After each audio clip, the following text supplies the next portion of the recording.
Hello मु जो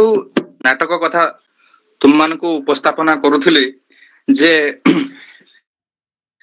नाटक देखिबा याको कहा जे दृश्य काव्य बा आमे जो काव्य को आमे पठन करू ताको आमे काव्य कहू बा पठनगत आनंद आमे जो साहित्य कृति रु उपलब्ध करू आमे ताहाको कहिबा काव्य बा महाकाव्य कहि परिबा बा आमे जोटाके उभय श्रवण एवं दृश्य ई माध्यम रे जो आनंद बा जो साहित्यर जो रस को आग्रहण करिबा बा आस्वादन करिबा जाको कहा जाए रस हमर बादी समालोचक माने कहंती जे एटा होची ब्रह्मा रस सहोदर माने ब्रह्मानंद सहोदर अर्थात ब्रह्म आनंद रो उपलब्धि होची साहित्य रसर उपलब्धि। तेणु मोर कहिबार अभिप्राय जे नाटक एक दृश्य काव्य जो काव्य माध्यम रे उभय आमे आनंद एवं गोटे सुंदर मेसेज बा सुंदर वार्ताटीए बा शिक्षणीय विषयटीए पाऊ। तेबे नाटक विशेष भाव तुम माने जानिथिबो नाटक रे पंचसंधि कथा अछि, नाटक रे चरित्र रो कथा अछि। मु नाटक रो एलिमेंट विषय रे कहूची बा तार जो प्रसंग तार जो उपादान विषय रे कहूची जे नाटक रे चरित्र अछंती, नाटक रो भाषा अछि, नाटक रो शैली अछि, नाटक रो संगति। तेणु अन्य विभाग अपेक्षा गल्प उपन्यास काव्य कविता अपेक्षा नाटक एक स्वतंत्र विभाग जो विभाग रे आमे कोन देखिबा एक अभिनवत्व देखिबा गोटे अभिनयर कला कौशल देखिबा चरित्र देखिबा दृश्य देखिबा ई होची ई सब को आमे जदे मिसई दबा ताहले आमे गोटे पूर्णांग नाटक पाइबा। तुम माने देखिथिबो विभिन्न नाटक गाँ गहली रे। तेणु मंच अनुसारे नाटक मध्य तुम माने देखिथिबो जे मु जेमति तुमको जो माने पूर्वरु जॉइन करथिले कहउथिली जे आमे हमर प्राचीन कालरू आमे आवाहन कालरू आमे अर्थात आवाहन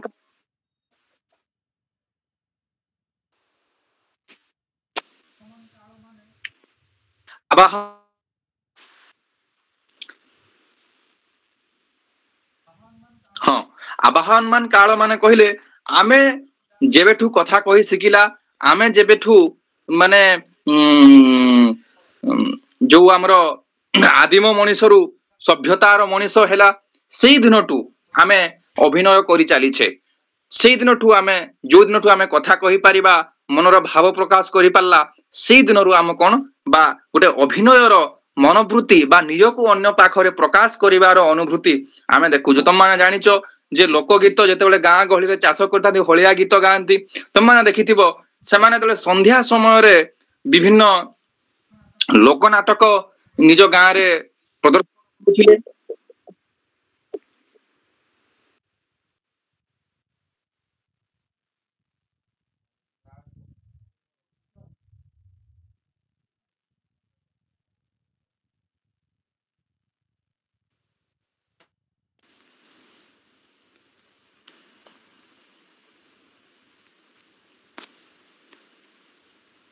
हाँ हेलो ठीक ठीक अच्छे। तेबे एई जो आमे गाँ गहली रे लोकमानंकर जो आमोद प्रमोद पाई जो नाटक मंचस्थ होतला होची कृष्ण लीला भितर होची रामलीला भितर होथिबो दंडनाट विभिन्न पर्व पर्वाणी रे लोक माने आनंद उल्लास रे दंडनाट तमे देखिथिबो बरगड़ रो धनुयात्रा ये मध्य एक सामूहिक आनंद एवं एक प्रतिफलन बुझी होची। तेणु एई नाटक जो तुम माने तुम चारि पाखरे देखुछ नाटक से नाटक गुड़िक कोठी मंचस्थ हुए ना मुक्त मंच रे मंचस्थ हुए बा जहाँ आम कहूँ इंग्राजी रे फास्ट थिएटर आम थिएटर को तीन भाग में विभक्त करछे फास्ट सेकेंड थर्ड ମୁଁ ସେ ବିଷୟରେ କହିଦେବି ସେଟା କାରଣ ବେଳେ ବେଳେ ପ୍ରଶ୍ନ ସେ ଭଳିଆ ଆସୁଛି ବିକାଶ ଧାରା ଜାଣିବା ପୂର୍ବରୁ ନାଟକ ବିଷୟରେ କିଛି କଥା ତମମାନଙ୍କର ଧାରଣା ହେବା ମୁଁ ଜାଣୁଛି ଯେ ତମମାନଙ୍କର ଫର୍ମ ବିଷୟ ବି ଜାଣିବାର ଅଛି ଏବଂ ଡେଭଲପମେଣ୍ଟ ବିଷୟରେ ମଧ୍ୟ ଜାଣିବାର ଅଛି ତେଣୁକରି କହିବାର ତାତ୍ପର୍ଯ୍ୟ ହେଉଛି ଯେ ଯୋଉ ତମେ ମୁକ୍ତ ଧାରାର ନାଟକ ଦେଖୁଛ ବା ଯୋଉ ତମେ ଦେଖୁଛ ଆମ ଚାରି ପାଖରେ ଦେଖାଯାଉଥିବା ନାଟ୍ୟ ଗୁଡାକ ସେ ବିଶେଷ ଭାବରେ କୋଉଠି ମଞ୍ଚସ୍ଥ ହୁଏ ନା ଆମର ଲୋକନାଟକ ଯାହାକୁ କହୁଛେ ଆମେ ସେଇ ମଞ୍ଚ ଅନ୍ୟ ମଞ୍ଚଠୁ ଭିନ୍ନ କେମିତି ନା ତମମାନେ ଦେଖିଥିବ ଦଣ୍ଡ ନାଚ ଯୋଉଥିରେ ଗାଁର ଏମୁଣ୍ଡରୁ ସେ ମୁଣ୍ଡ ସେ ଯୋଉ ଶୂଳ ଯୋଉ ସ୍ୱାଙ୍ଗ ଯୋଉ ଚରିତ୍ର ପ୍ରକାଶ ହୁଅନ୍ତି ବା ନିଜକୁ ଅଭିନୟ କରନ୍ତି ତମେ ଦେଖିଥିବ ଯେ ସେମାନେ ଗାଁର ଏମୁଣ୍ଡରୁ ସେ ମୁଣ୍ଡକୁ ଅଭିନୟ କରନ୍ତି ନିର୍ଦ୍ଦିଷ୍ଟ କୌଣସି ଷ୍ଟେଜ ବୋଲି ବା ନିର୍ଦ୍ଦିଷ୍ଟ ଏକ ରଙ୍ଗମଞ୍ଚ ବୋଲି କୋଉଠି ଜଣା ପଡେ ନାହିଁ ତେଣୁ ଏ ହଉଛି ମୁକ୍ତଧାରା ରଙ୍ଗମଞ୍ଚ ବା ଏଥିରେ କଣ ହବ ନା ତମେ ପୋର୍ଟେବୁଲ ଥିଏଟର ଏ ଥିଏଟର କୁ ଆଜି ସକାଳେ ଆଜି ଆମ ଗାଁରେ ମଞ୍ଚସ୍ଥ ହେଇଛି ତାପରେ ଆଉ ମଞ୍ଚ ନିର୍ଦ୍ଦିଷ୍ଟ ଅମୁକ ବାଜିବ ଅମୁକ ଜାଗାରେ ଲାଗିବ ଏମିତି କଣ ନାହିଁ ଗୋଟେ କହିବି ତାହେଲେ କଣ ନିୟମ ନଥିବା ବା ନିୟମ ବହିର୍ ଏକ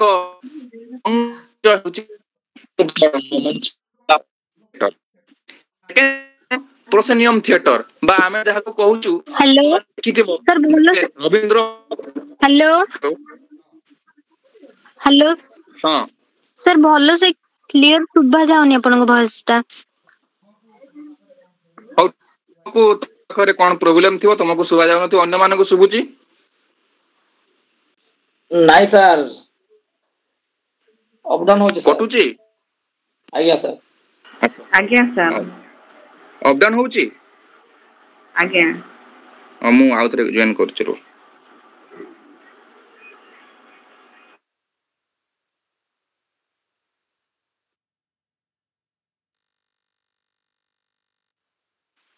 एबे ठीक ठाक सुविला हां सर ठीक ठीक अछि ताले हौ हां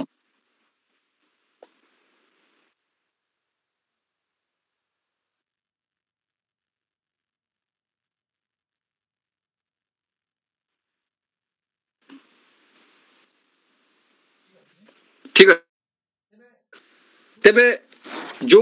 तुमको मुक्तधारा कथा कही तापर देखिए हम सेकंड थिएटर बा प्रोसेनियम थिएटर विषय देखिबा प्रोसेनियम थिएटर तुम देखिथिबो जे रविंद्र मंडप बा जो विभिन्न विश्वविद्यालय रे नाटक हुए रेभेन्सा रे जो माने पढुचो रेभेन्सा रे गोटे थिएटर अछि आम जीएम रे गोटे थिएटर अछि विश्वभारती रे नाट्यगृह बोली गोटे थिएटर अछि तेणु से थिएटर रे कोन हेतिबो ना तीन पाख मेला थिबो एवं गोटे साइड कवर थिबो तमाने देखिथिबो ताको कहा जाउची व्यवसायिक रंगमंच बा प्रोसेनियम थिएटर तमे जहा कहि पारिबो बौद्धिक थिएटर जो नाटक गुडे मंचस्थ हुए सेतरे कोन ना अमुक जगह रे लाइट लागिबो अमुक जगह रे स्टेज ता एते चौड़ा हबो एते द्रघ्य हबो एते प्रस्थ हबो पूरा भरत मुनिंकर जो नाट्य शास्त्र रे जो मंचर नियमावली अछि ताकू से ग्रहण करिवो बा एहा एक पारंपरिक रंगमंच ठू भिन्न एई रंगमंच रे कोन देखिबा ना आमे देखिबा जे नियम युक्त रंगमंच तापरे आमे थर्ड थिएटर कथा देखिबा ए जो थर्ड थिएटर रे पिला माने एथिरे सेकंड थिएटर जो मु कहली एथिरे चरित्र गुडा को तम माने ए नाटक गुडा को एथिरे मंचस्थ हेई पारिबो एथिरे लोक नाटक गुडा को मंचस्थ हेई पारिबो नाही एथिरे को नाटक मंचस्थ हेई पारिबो विजय मिश्रंकर तरंजना भलिया नाटक मंचस्थ हेई पारिबो मंच माने मंच रे तापरे थर्ड थिएटर जे स्रष्टा होचंती बा थर्ड थिएटर एक आविष्कृत थिएटर जहार स्रष्टा होचंती किए ना बादल सरकार बेंगल रो से लोक विशिष्ट नाट्यकार बादल सरकार कौन कले ना फर्स्ट थिएटर एवं सेकंड थिएटर को मिक्स करिकी एक थिएटर माने आविष्कार कले ତମମାନେ ଯଦି ଦେଖିଥିବ ପ୍ରୋଫେସର ରମେଶ ପାଣିଗ୍ରାହୀଙ୍କର ଗୋଟେ ନାଟକ ଅଛି ମହାନାଟକ, ଯେଉଁମାନେ ପଢିଥିବ ଜାଣିଥିବ ଯେ ସେ ମହାନାଟକରେ 2 ଜଣ ଲୋକନାଟକର ଚରିତ୍ର ଆସିବେ। ସେମାନେ ନାଟକ ବିଷୟରେ ସବିଶେଷ ଖବର ଦେବେ, ତାପରେ ସେମାନେ ପ୍ରସ୍ଥାନ କରିବେ, ତାପରେ ପୁଣି ନାଟକ ଆରମ୍ଭ ହବ। বা ଆମେ ଯାହାକୁ କହୁଛେ ଭାଟ, বা ତମମାନେ ଯଦି ଦେଖିଥିବ ବୈଷ୍ଣବ ଚରଣ ପାଣିଗ୍ରାହୀଙ୍କ ନାଟକରେ ଦୂତ ଚରିତ୍ର, ଦ୍ୱାରୀ ଚରିତ୍ର, ସେ ଯେମିତି ଆସିକି ନାଟକର ଆମୂଳ ଚୂଳ ସବୁ ବିଷୟ କହିଦିଏ ମଞ୍ଚରେ, କଣ ଉପସ୍ଥାପନା ହବ, କୋଉ ବିଷୟରେ ଆରମ୍ଭ ହବ। ତମମାନେ ଦେଖିଥିବ ଯେ 2 ଜଣ ସେଥିରେ ଦାସକାଠିଆ ଚରିତ୍ର ଆସୁଛନ୍ତି। କୋଉଥିରେ ନା ଆମର ମହାନାଟକ ନାଟକରେ। ଏଇଟା ହଉଛି 3rd ଥିଏଟର ଶୈଳୀର ନାଟକ ମହାନାଟକ, ଅର୍ଥାତ୍ ଲୋକନାଟକ বা ପାରମ୍ପାରିକ ରଙ୍ଗମଞ୍ଚ ଏବଂ ବୌଦ୍ଧିକ ରଙ୍ଗମଞ୍ଚର ସମ୍ମିଶ୍ରଣରେ ତୃତୀୟ ରଙ୍ଗମଞ୍ଚ ବା ଆମେ ଯାହାକୁ କହୁଛେ 3rd ଥିଏଟରର ପରିକଳ୍ପନା। କ୍ଲିୟର? ଏ ଦୂର ପର୍ଯ୍ୟନ୍ତ କ୍ଲିୟର ମଞ୍ଚ? ହଁ ସାର୍। ଠିକ ଅଛି। ତେବେ ଏମିତି ଆମର ଏଇ 3ଟି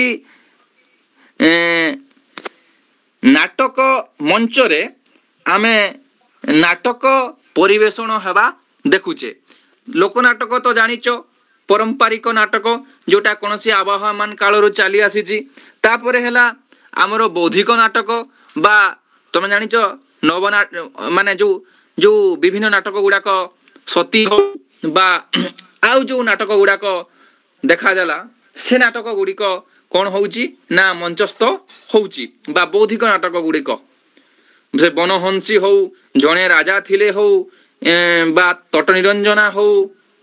ଏଇ ନାଟକ ଗୁଡିକ ଆଗାମୀ ନାଟକ ହଉ, ଏଇ ଯୋଉ ନବନାଟ୍ୟ ଆନ୍ଦୋଳନ ସମୟର ନାଟକ, ବା 80 ପରବର୍ତ୍ତୀ ସମୟରେ କିଛି ନାଟକ ଯୋଉମାନେ 3rd ଥିଏଟରକୁ ଦୃଷ୍ଟିରେ ରଖିକି ଲେଖିଛନ୍ତି, ଯେମିତି ମୁଁ ତମକୁ ରମେଶ ପାଣିଗ୍ରାହୀଙ୍କର ମହାନାଟକ କଥା କହିଲି, ସେ ବିଷୟରେ ତମମାନେ ଦେଖିବ। ତାପରେ ଅନେକ ଏବେ ଆଉ କିଛି କଥା, ମୁଖ୍ୟତଃ ଇଏ ହଉଛି 3ଟି ପ୍ରମୁଖ ଥିଏଟର କଥା ମୁଁ କହିଲି। ଆଉ ମଧ୍ୟ କରାଗଲାଣି, ଯେମିତି ପଥପ୍ରାନ୍ତ ନାଟକ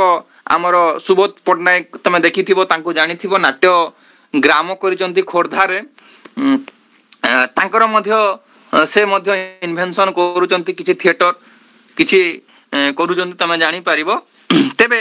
ଏଇ ଯୋଉ ଓଡ଼ିଆ ନାଟକ ସାହିତ୍ୟର ପ୍ରାରମ୍ଭରୁ ନାଟକ ଯେ ଏକ ବିଭାଗ ଭାବରେ ମୁଣ୍ଡ ଟେକିଲା, ସେ ଧାରା ବିଶେଷ ଭାବରେ ପ୍ରାଚୀନ। କିନ୍ତୁ ଆଧୁନିକ ଶୈଳୀରେ ନାଟକ ଆମେ ଦେଖୁଛେ ଯେ ସମବାଚୀ, ଯେମିତି ଉପନ୍ୟାସ ପ୍ରବନ୍ଧର ବିକାଶ ଦେଖୁଛେ, ସେଇଭଳି ଭାବରେ ଆମେ ଆଧୁନିକ ବା ସାମାଜିକ ନାଟକର ବିକାଶ ମଧ୍ୟ ଦେଖୁଛେ। ଆମ ଓଡ଼ିଆ ସାହିତ୍ୟରେ କେବଳ ନୁହେଁ, ବିଶେଷ ଭାବରେ ବଙ୍ଗଳା, ହିନ୍ଦୀ ପ୍ରଭୃତି ଅନ୍ୟାନ୍ୟ ପ୍ରାଦେଶିକ ସାହିତ୍ୟରେ ମଧ୍ୟ ବିଶେଷ ଭାବରେ ଆମର 19ବିଂଶ ଶତାବ୍ଦୀର ଦ୍ୱିତୀୟାର୍ଦ୍ଧରେ ନୂତନ ରୀତିର ନାଟ୍ୟ ସାହିତ୍ୟ ବା ନାଟ୍ୟ ଧାରା, ବା ଯାହାକୁ ଆମେ କହିପାରିବା ମଡର୍ଣ୍ଣ ଡ୍ରାମା ବା ଆଧୁନିକ ନାଟକ ରଚନାର ଆମେ ସୂତ୍ରପାତ ଦେଖୁଛେ। ଏପରି ହେବାର କିଛି କାରଣ ବା କିଛି କୋଚ୍ ଆମେ ହେଉଛି ଯେ ଆଧୁନିକ ନାଟକ ବିଶେଷ ଭାବରେ ଏହା ଏକ ପାଶ୍ଚାତ୍ୟ ପ୍ରଭାବିତ ନାଟକର ବା ପାଶ୍ଚାତ୍ୟ ସଂସର୍ଗର ଫଳ କହିପାରିବା। ବା ଆମେ ଦେଖୁଛେ ଯେ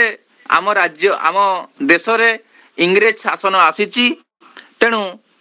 ଏ ପ୍ରଭାବରେ କିଛି ଜଣ ଯୁବକ ଶିକ୍ଷିତ ହେଇଛନ୍ତି ଏବଂ ଆଧୁନିକ ନାଟ୍ୟ ଧାରାକୁ, ଆଧୁନିକ ନାଟକର କଳା କୌଶଳକୁ ନାଟକ ଆମ देशीय नाटक भितर प्रयोग करने आरंभ करिसंती। जगमोहन लालांकर द्वारा रचित 1877 ख्रीष्टाब्द रे अभिनीत तांकर बाबाजी नाटक ओडिया आम नाट्य साहित्यर प्रथम नाटक।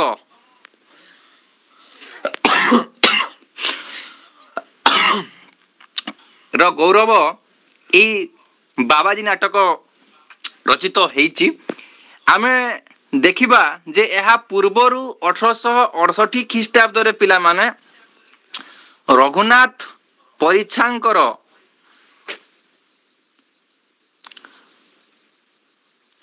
गोपी बल्लभ नाटक मुद्रित होइथिले मध्य एहा विशेष भावरे नाटकीय रीति दृष्टिरु बहु समालोचक एहाकू एक स्वयं संपूर्ण आधुनिक नाटकर मर्यादा देवाकू कुंठा प्रकाश करती। ओडिया नाट्य साहित्यर उन्मेष काल रे जो माने एही ओडिया नाटक को रुद्धिमंत करिथिले बा ओडिया नाटकर जो उज्जवल भविष्यत कामना करथिले तांको भितरे हेले रामशंकर राय, कांपाल मिश्र, भिकारी चरण पटनायक, जगन्नाथ पाणी, तापरे विक्रम देव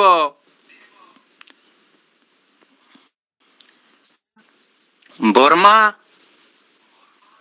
तापरे पद्मनाभ नारायण देव, राधामोहन राजेंद्र देव, हरिहर रथ, गोदावरी मिश्र, वैष्णव पाणी, बालकृष्ण कर ए माने प्रारंभिक पर्यायर ओडिया नाटक को विशेष भाव में अग्रगति करथिले। रामशंकर रायंकर 19 शताब्दीर जड़े प्रसिद्ध नाट्यकार 1880 ख्रीष्टाब्द रे 1917 ख्रीष्टाब्द मध्य से किछि नाटक रचना करिसंती जेमती कांची कावेरी, कली काल, बुढ़ा बर रामशंकर रायंकर, बनबाला,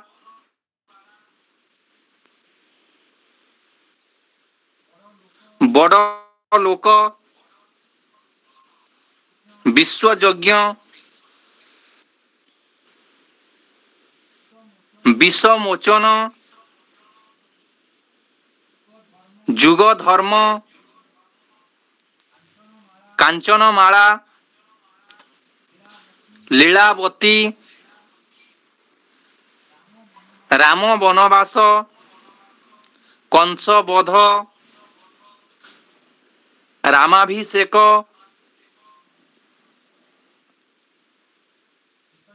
चैतन्य लीला आदि नाटक से रचना करिथिले। कांची कावेरी नाटक विशेष भाव में तांकू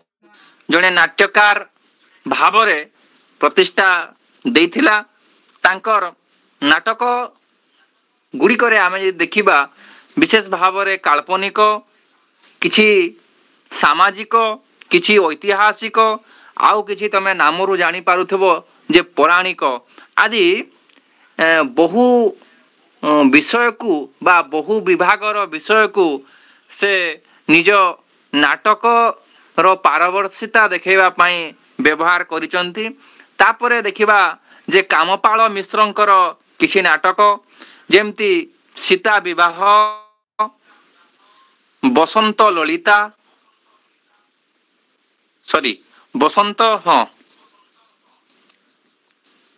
बसंत लतिका, हरिश्चंद्र,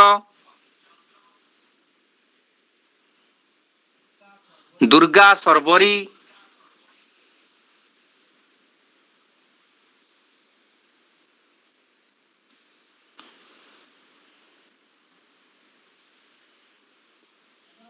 ତାଙ୍କର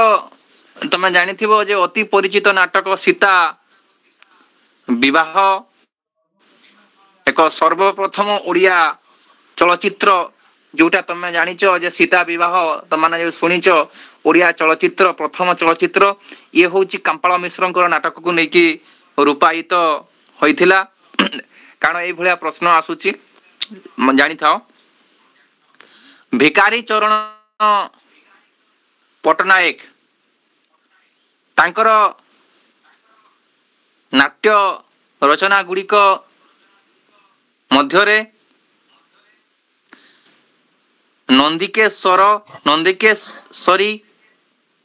ନନ୍ଦିକେଶ୍ୱରୀ ରତ୍ନମାଳୀ ସଂସାର ଚିତ୍ର ସୁଶୀଳା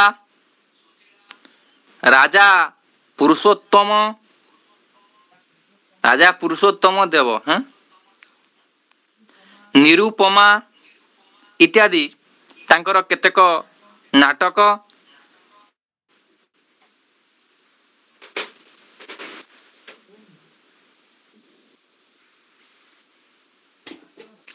ତାଙ୍କର ଦୁଇଟି ପ୍ରହସନ ମଧ୍ୟ ପିଲାମାନେ ଅତି ଚର୍ଚ୍ଚାରେ ରୁହେ ଯେ ଅଦ୍ଭୁତ ଆଦର୍ଶ ଆଉ ଗୋଟେ ହେଲା ଯୌତୁକ। ଏ ଦୁଇଟି ଶୀର୍ଷକରେ ତାଙ୍କର ଦୁଇଟି ପ୍ରହସନ ଥିଲା। ଯାତ୍ରା ପ୍ରହସନ ନାଟକ ଲୀଳା ଏସବୁ ତମାନେ ଜାଣିଥିବ ଏକ ଭିନ୍ନ ଭିନ୍ନ କଥା। ଆଜି ପାଇଁ ଆମେ ଏତିକି ଦେଖିବା। ନେକ୍ସଟ କ୍ଲାସରେ ଆମେ ପୁଣି ଆଉ କିଛି ଆଲୋଚନା କରିବା ନାଟକ ବିଷୟରେ। କିଛି କିଛି ତମମାନେ ପଢିକି ଆସିବ ଯାହା ଫଳରେ ତମକୁ ଭଲ ଲାଗିବ। ଠିକ ଅଛି।